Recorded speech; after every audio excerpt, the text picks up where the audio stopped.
Cette semaine dans Q, on va découvrir un duel de rôlistes entre Zelda et Mario. Tu iras ensuite faire un petit tour chez les tigres avec George de la jungle.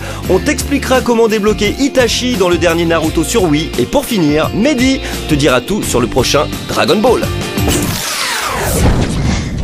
Salut, c'est moi Ibai.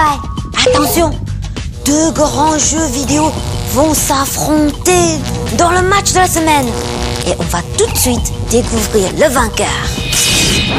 Aujourd'hui, Q te propose un match inédit. Le plombier touche-à-tout qui s'essaie au jeu de rôle avec Super Paper Mario contre le roi incontesté du genre sur Nintendo. C'est Link dans Zelda Twilight Princess.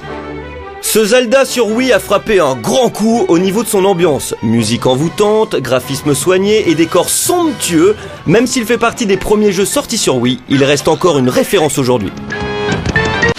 En face, Super Paper Mario te propose des mondes plaisants et variés, mais ce n'est clairement pas là-dessus que mise le jeu pour tirer son épingle. Ah oui, épingle du jeu.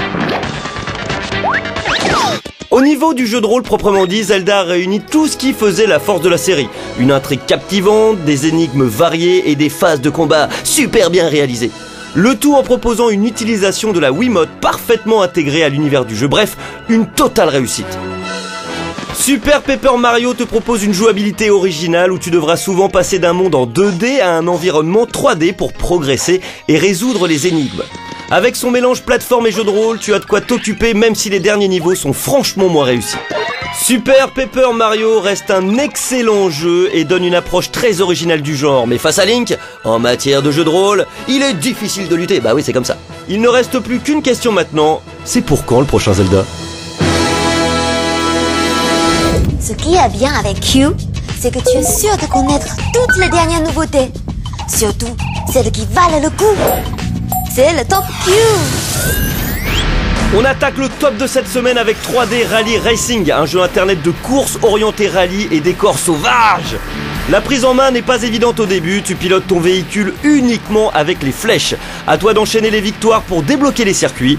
Plutôt bien ficelé pour internet, un jeu de course parfait pour les compétiteurs acharnés.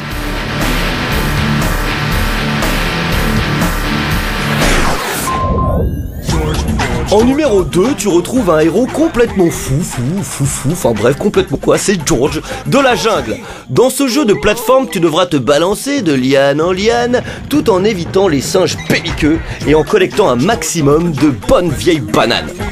Un jeu qui devrait te plaire sans problème si tu es fan de la série George de la jungle. George de jungle.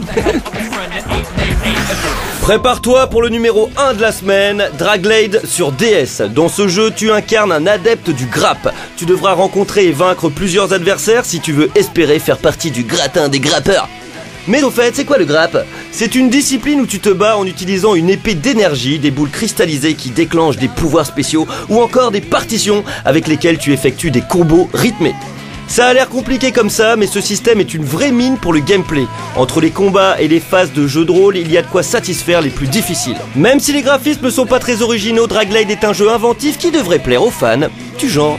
Voilà maintenant, tu es au courant des nouveautés? Mais je suis sûre que tu aimerais en savoir un peu plus. Beaucoup plus? Toujours plus?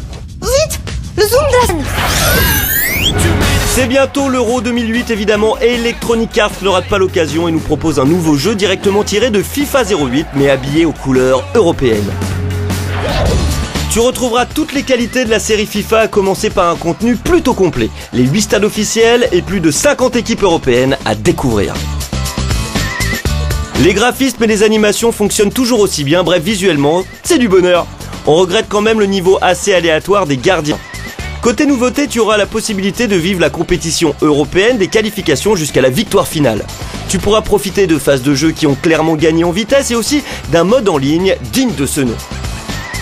Côté gadget, j'ai ce qu'il te faut. Si tu aimes frimer après avoir marqué un but, tu pourras diriger le joueur après chaque but. Comme par exemple ici avec Anelka. Allez Nico, vas-y un petit crochet à droite, bim, attention la tête. Oh oui Nico, oui le branleur, la frime, ouais Nico. Final, UEFA Euro 2008 remplit le même contrat que son grand frère, très réussi aussi bien visuellement que pour le plaisir du jeu. Mais il ne t'apporte pas grand chose de nouveau par rapport à FIFA 08 et à moins d'être un fan inconditionnel de l'euro au prix du jeu, ça fait un petit peu cher le supplément. Hein, je sais pas ce que vous en pensez. oui, Nico! Tu sais qu'avec Q, tu peux nous poser plein de questions sur les jeux vidéo et gagner des cadeaux? Tu n'as qu'à te rendre sur le site toone.fr en cliquant sur Q. Pour t'aider, n'hésite pas à demander à tes parents. Si ça se trouve, eux aussi, ils ont envie d'apprendre des choses sur les jeux vidéo.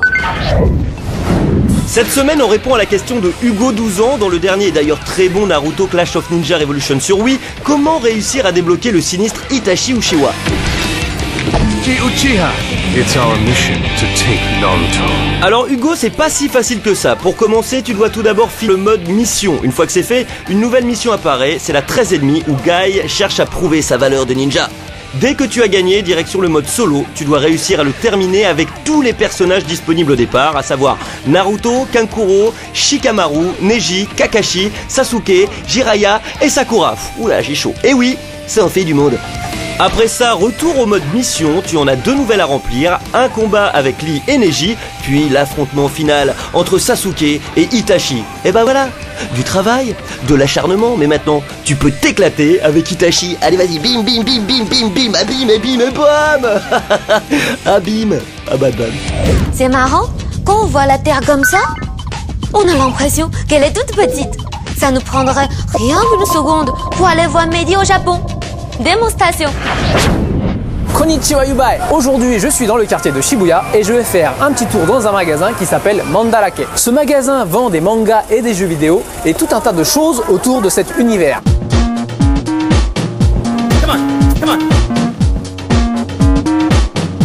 Cette fois-ci, on va parler d'un manga qui est devenu un jeu vidéo. J'ai nommé Dragon Ball.